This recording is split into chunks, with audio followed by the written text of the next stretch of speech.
રવિવારના દિવસે સાબરકાંઠા જિલ્લાની સૌથી મોટી રામનવમીની શોભાયાત્રા હિંમતનગરમાં નીકળનાર છે। સાબરકાંઠા આગામી રવિવારના દિવસે સાબરકાંઠા જિલ્લાની સૌથી મોટી રામનવમીની શોભાયાત્રા હિંમતનગરમાં નીકળનાર છે।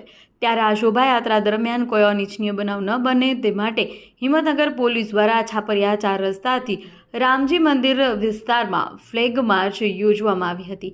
આ ફ્લેગ માર્ચમાં હિંમતનગર એ ડિવિઝન પોલીસ સ્ટેશનનો સ્ટાફ, ડીવાયએસપી સહિત સાબરકાંઠા જિલ્લાના પોલીસ વડા વિજય પટેલ પણ ઉપસ્થિત રહ્યા હતા। રામનવમીના દિવસે યોજાનાર શોભાયાત્રામાં સાબરકાંઠા જિલ્લાના કુલ 2000 પોલીસ કર્મચારીઓ છાપરિયા વિસ્તારમાં અલગ અલગ પોઈન્ટ ઉપર ફરજ બજાવશે। અહેવાલ માં ન્યૂઝ જીતેન્દ્ર સોલંકી, સાબરકાંઠા।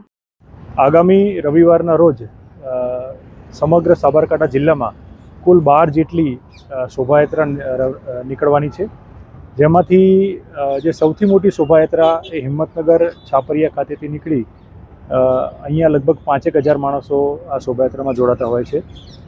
સંવેદનશીલતાને ધ્યાનમાં રાખી અને કુલ 800 પોલીસ, 4 ડીવાયએસપી, 1 એસપી અને લગભગ 18 જેટલા પીઆઈ અને પીએસઆઈ એમ કુલ 2000 માણસોનો બંદોબસ્ત રાખવામાં આવ્યો છે। આજે સમગ્ર રૂટ પર રૂટ સેન્સિટાઇઝેશન કરવામાં આવ્યું છે, તમામ ધાબા ચેક કરવામાં આવ્યા છે, ડ્રોનનો પણ ઉપયોગ કરી અને એરિયલ સર્વેલન્સ રાખવામાં આવ્યું છે।